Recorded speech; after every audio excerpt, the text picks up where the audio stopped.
Hi guys, and welcome to Monolith. There's absolutely tons of stuff to talk about when it comes to this new map and the massive meta shift that comes with it. Today, however, I think it's best we keep it simple and straightforward and not be bogged down by the wall of words that could come with each topic. Let's focus on what it is you need to see and know as you're going to dive into your first games on Monolith. So here we go. The lanes look a bit different now and function differently too. Firstly, we have the mid lane, which has a curvy path to it, taking us all the way down to the river where mid 1v1 takes place. Around this area, we have some fog walls and side paths, but it's a fairly open area to fight in. Next, we have the safe lane. This is where your duo team will find themselves. It's known as the safe lane because you have more allies there than enemies. Your duo is actually going to face off against just one opponent, the solo laner. Right next to this lane is the gold buff. Gold buff gives the holder bonus CP for last hits while it's active. Naturally, this is something you want to give to your carry. Interestingly, it's better to not push this lane and take the tower early, even though it is, sure, easy to do because you're 2v1, but you actually make it less safe for your carry to farm if you do this, and you even make it easier to gank you at the same time. Why? Because you've now made it so the minion wave is much deeper, and in fact in enemy territory, so you're further from your own safety. Finally, the off lane. You'll have to face off against two enemies by yourself. Last hits will come far and few between, so survival will actually be your main goal. Those who benefit from XP over CP and can get last hits from a respectable range should be your offlaner. Some examples will be Gideon, Gadget, Howitzer, even Bellica. These are just some examples of great offlaners. Long range abilities to grab last hits while able to escape at short notice. Unlike what we were used to on Legacy, melee fighters are actually going to struggle in the offlane. Oh man, there's a lot to talk about in this next part. It's the jungle. Keeping things short and sweet, however, let's focus on the main stuff. We have the large side and small side of jungle. The large side holds green buff and your amber link, whereas the small side just has two white camps. White camps themselves function differently now. Instead of leveling up for more rewards,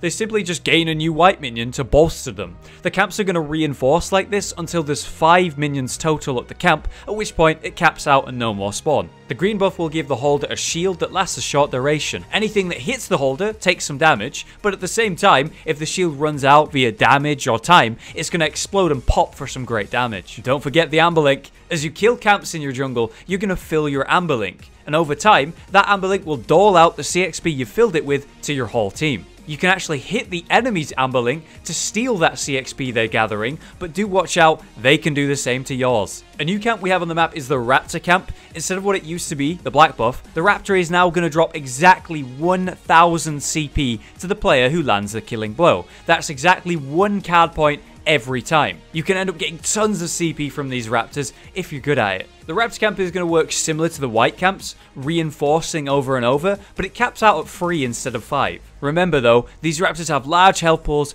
and high damage, and they make this camp something you need to do as a group in the early and mid game. Hell, fighting 3 Raptors at once is going to be tough no matter what stage it is in the game, but it's well worth the risk to take these if you can take them down regularly before they begin to stack up. Prime is back and it works very similar to how it used to. Just kill it and get the Prime buff. There's no hand in zone, and you can still steal it by landing the killing blow. The average times I've managed to snag Prime and actually begin taking it is about 20 minutes to 30 minutes into the game. You can do it sooner than that, but it's going to be really dangerous and really hard, and it's obviously a lot easier to take in the later game. But back to new stuff, we have the river buffs. Oh, so good. We have 4 buffs that are going to spawn at these specific places on the map in the river. We have blue, purple, red, and black. Blue will provide movement speed, purple will provide a stealth, red will increase the damage of your abilities, and finally, black will deal damage over time. Each and every buff will give you mana as you kill it, which is extremely useful for the mid laner, and of course, the jungler too. They're both spending mana quite a lot, right? These river buffs are going to spawn at 3 minutes into the game, and then continuously spawn through the game every 2 minutes from that point onwards. Make use of these guys.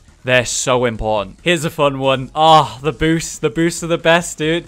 You have 2 in your base from spawn, and they can send you flying in the direction or whatever side you pick. There's also the boosters that send you across the mid lane, giving you a way to cross quickly, or just used for escape routes later in the game. Be warned, however, your base boosters are going to deactivate when you lose a tier 2 tower, and I mean any of your tier 2s. A good strategy is to take down the enemy tier 2 as early as possible to deny them from using their boosters. I mentioned them earlier, but fog walls are in the game now, and they've replaced shadow pads. Simply put, you can't see through them, and wards can't either, but you can walk through them. You never quite know what's going to be on the other side of a fog wall, so always be careful. They're littered around the map and generally provide different ways to get in and out of the jungle. You're going to have to ward in places that aren't quite right up against fog walls to get the most out of your wards. Generally, you kind of want to know what's on the other side, so ward carefully. Here we have the beautiful Dusk Base. We have 3 inhibs with the core just behind it. And what you're going to note, compared to Legacy that is that it's all very compact. The distance between each inhibitor is very small, and you don't have any walls in the way this time either.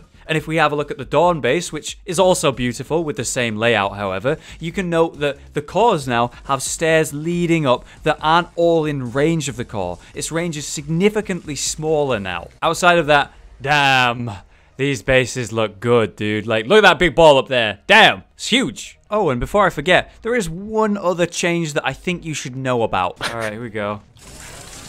Oh my fucking god! Oh my fucking god!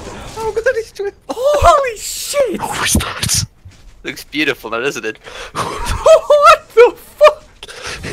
He is so good now. And that's it, there's your super fast coverage of the whole map. Check out future videos for specific tips that will help you survive this huge meta shift and overall change to the game. Thanks so much for watching and listening, and good luck in Monolith, guys.